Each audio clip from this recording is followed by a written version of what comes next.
Hi YouTube. In this video, I will be explaining how to install a 4-prong range cord. This is our cord. This is the end that actually plugs into the outlet.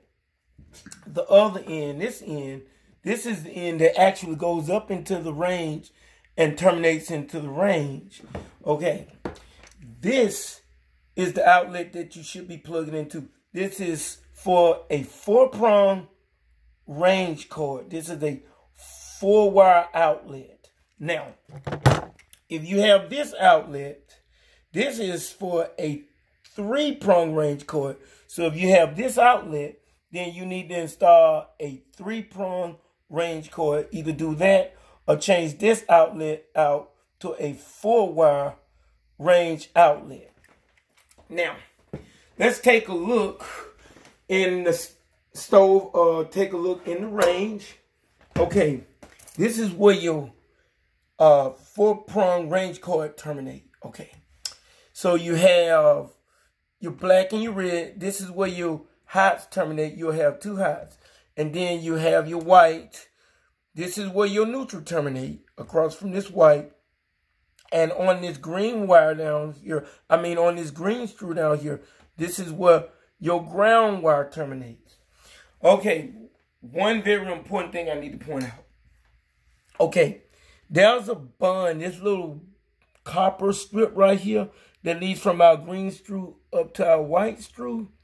There's a little bond here that bonds the frame to the neutral. Now, we do that for a 3-prong range cord. But for a 4-prong range cord, we need to remove this little strip. Okay, so I'm going to remove that little copper strip right there. Okay, first I'm going to take out our ground screw here. And then I'm going to remove the 2 silver screws at the ground, at the neutral wire. Okay, remove one, remove the other. Now, this little ground strip is used, this little copper strip, is used to ground the neutral to the frame in a 3-prong cord. But when you have a 4-prong cord, this is not necessary because the 4-prong cord has an actual ground wire. So it has its own ground wire, so there's no need to ground or bond the neutral to the frame. Okay, so we're ready to actually put our wire in this little housing right here. So we'll bring our wire up through this little housing. On the bottom, there's a hole for our romance connector. Okay, and I already put the lock ring into the housing, so okay. So we brought our wires up through our housing, and now we're ready to terminate. I want to show you one other thing. Okay, see these little round terminals here? These are called round terminals. These little pieces here, what we use to terminate, these are round terminals. Now, some of the actual cords have these spade terminals. Now, with the spade terminals, you could just simply, you don't have to take the whole screw out. You can actually loosen the screw and put the spade terminal behind the screw and tighten down. But with the ones with the round terminals like this, you got to actually take the screw out and put it through the round terminal hole. We have the round terminals, so we'll have to take our screws completely out. Okay, so I'm going to start with the ground. All we're going to do is put the ground here and ground this metal frame. So we'll install our ground. I'll put it through the little round terminal screw hole, and we'll just tighten down.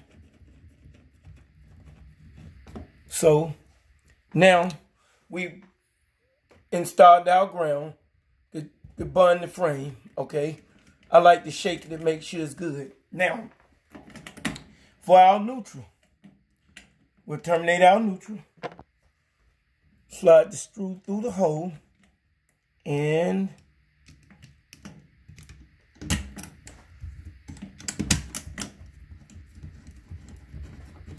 tighten down.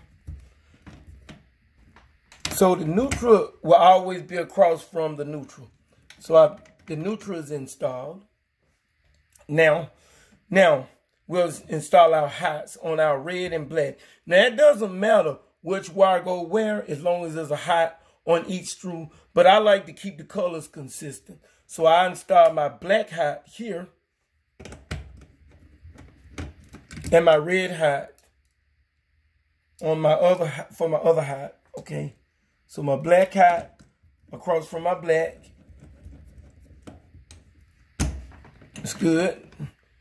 And my red hot across from my red.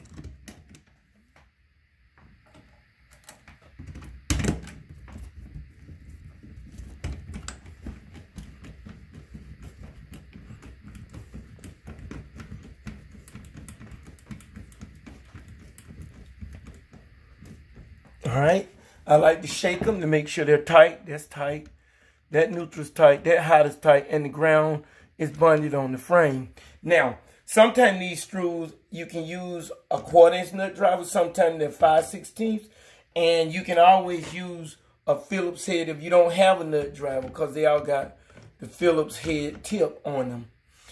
And that is how you would install a 4-prong range cord. And always remember to take that little piece out. Take this. If you install the 4-prong range cord, make sure to remember to take this little piece out. You don't need it for a 4-prong range cord because it has its own ground. And for a 3-prong range cord, you would need this little piece to bond the neutral to the frame. And that is how you would install a 4-prong range cord. I hope this video could be beneficial to you, and I thank you for watching.